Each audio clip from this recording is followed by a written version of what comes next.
Yeah, good morning, everybody. My name is Tim. As I was just introduced, I'm heading the sales department at a company which is named Cobrainer, which some of you might already know, some of you don't, and that is absolutely fine. We are going to change that today. But before I start, let me take you on a short journey, and let me start with this.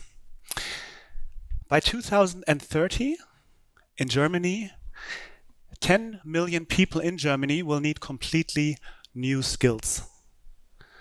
And out of these 10 million people, 4.5 million people will not only need new skills, they will need completely new jobs. Jobs that did not exist before, jobs that are completely different from the ones which they have today. As we are at an international conference here, so to put this on a global scale, you can just multiply the number 10 million by approximately 10. So globally, we are talking about 100 million people that will need new skills by the end of 2030. Why is that the case? The reason why we need new skills is because of the way we work, or the way that we work is actually changing. It's consistently changing, and it is changing because of the way how we are dealing with our daily actions. The influence for those changes are based on mobile working. It's related to e-commerce. It's affected by virtual interactions that increase over the time. And it's due to the fact that there is much more automation in regards to products and processes than before. As a matter of fact, and I think we all know that, these trends will not disappear one day. They will rather accelerate and increase. And since we know this today, we as, and I say now as HR, will have no excuse to say in 2030, oh shit, we needed new skills, we didn't know that before, because this is nothing new. We're talking about this subject for days, months, and years already.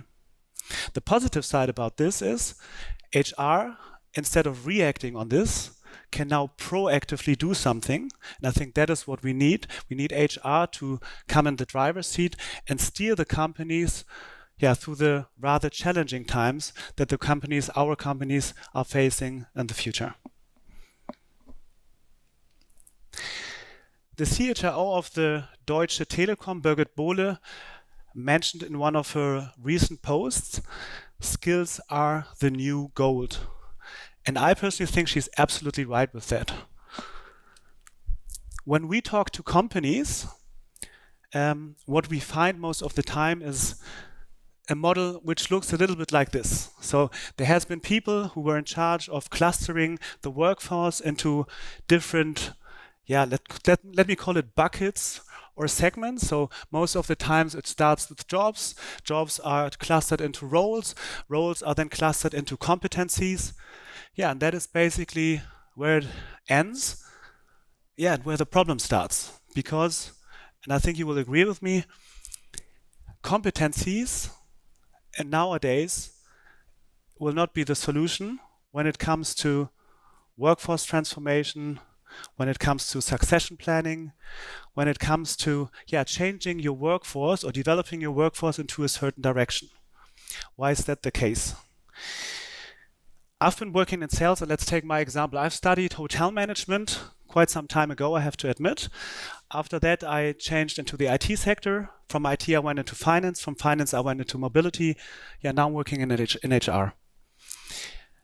When you take 5 sales managers in your company and you define 5 competencies, so sales manager, what does a sales manager do?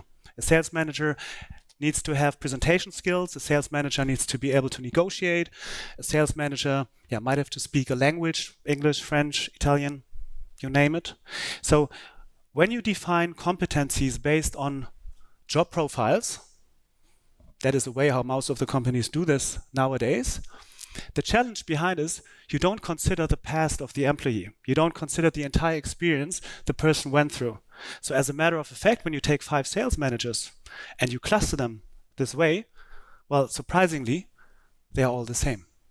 So when we talk about training paths, career paths, when you want to transform these sales managers, for instance, into a more digital way of selling, yes, surprisingly, the trainings they have to do, they are all the same because you clustered them exactly the same way. They are all the same.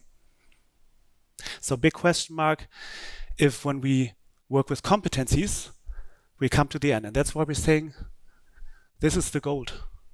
You have to know each skill of each and everybody in your company. Otherwise, it's very difficult to define a skill gap, to define who knows something and what, and who does not know something. Let's go a little bit more, or let's be more concrete. In 2001, the job marketing manager was called marketing manager. This hasn't changed. The competency of a marketing manager, besides other competencies, is lead generation. Also, this is still the case. Marketing managers are, besides other things, in charge of generating leads for companies. What has, however, changed is this part, it's the skills. So a few years ago, a marketing manager would be in charge of doing telemarketing, organizing offline events, dealing with print media. Nowadays, it's about search engine optimization, CRM, social media. So as you see, the skills which are required for a marketing manager today are not the same anymore. They change and they permanently evolve. My question to you, do you know the skills of each and everyone in your company? Do you know the skill gap of every employee in your company in order to define your workforce transformation?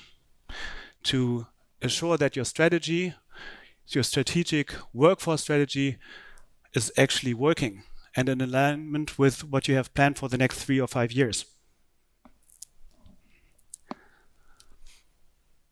Let me tackle it from a different angle. In the past, the best way of how to increase the skill set of your company was by recruiting. Recruiting external talents, which you don't have inside of your company, in order to find new skills, integrate them in the company, and have a positive outcome with the newly skill set that you integrated.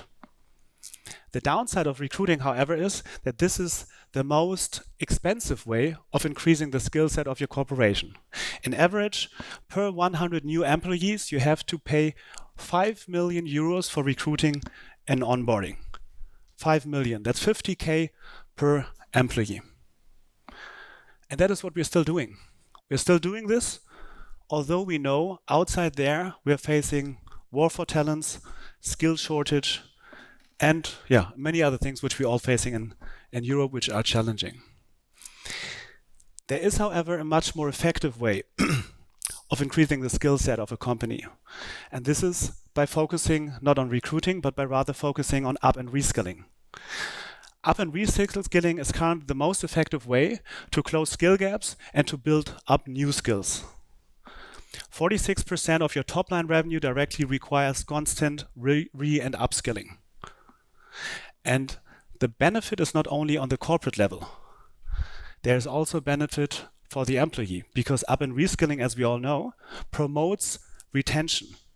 When you, and we've just heard Coach Hub before, when you listen to your employees, when you develop your employees, that is the main key why these people will stay in your company, why they will grow, and why they will increase their potential.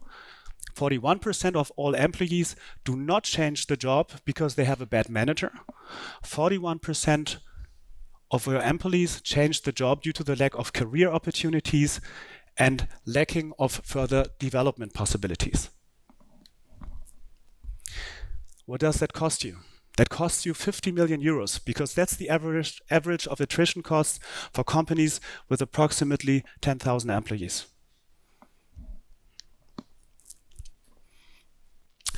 Josh Burson said, people are busy, they are stressed in their jobs, and they want their employer to help them grow.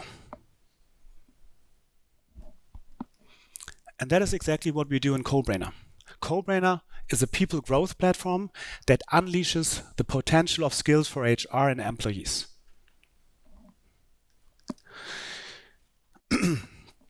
So what's in it for an employee when it comes to the usage of a skill management solution like Cobrainer. The first benefit is that for the first time an employee has the full transparency across all jobs and projects that are available in the company, and that you can actually match your individual skill profile against that to give you a motivation, to give you the opportunity to develop your skills for the future so that you are relevant to your company also in 3, 5, and 10 years. What about learning content?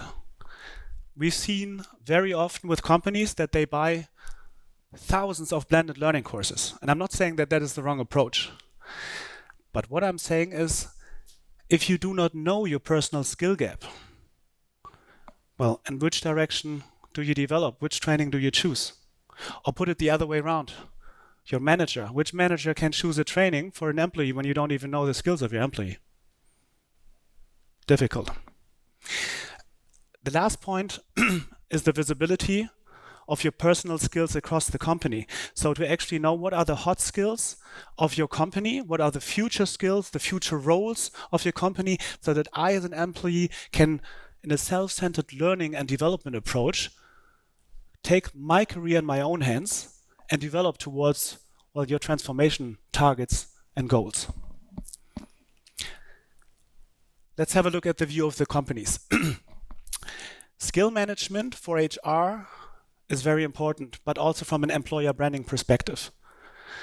As an employer, you have, with Cobrainer, an up-to-date transparency of skills and skill gaps across all employees. And most importantly, you have that in real time.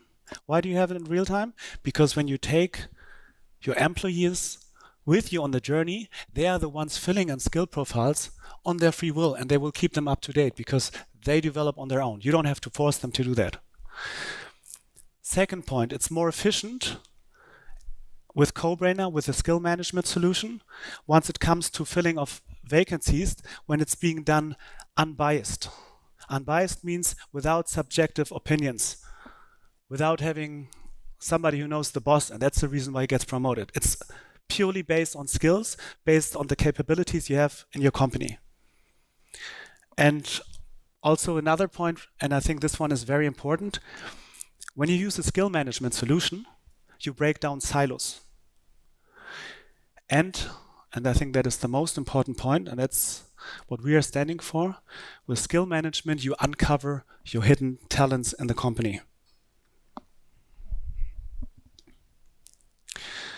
So that were the quality points. We're saying it's important that HR is not a cost center, as it is sometimes seen by many people still in the market. We believe HR, if it's not already there, should become a strategic business partner who can deal with the CFO and CEO. And that's why we quantify this also. So using a skill management solution increases the retention in average by 25%. And when you fill gaps with your internal workforce, with people you already have on board, you're saving per internal staffing approximately 23K. We spoke about the training, so you can imagine also when you use learning content and you have a clear motivation, a clear goal. In average, the usage of learning content when you use a skill management solution before increases by 4.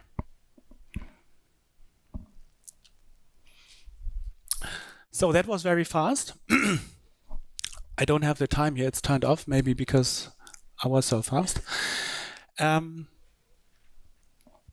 would like to do a short Q&A session with you. So teasering skill management, your own workforce, your experience, and I'm happy to align this with our own experience. So what have we done with customers maybe in your sector, your area, and happy to answer questions if there are any.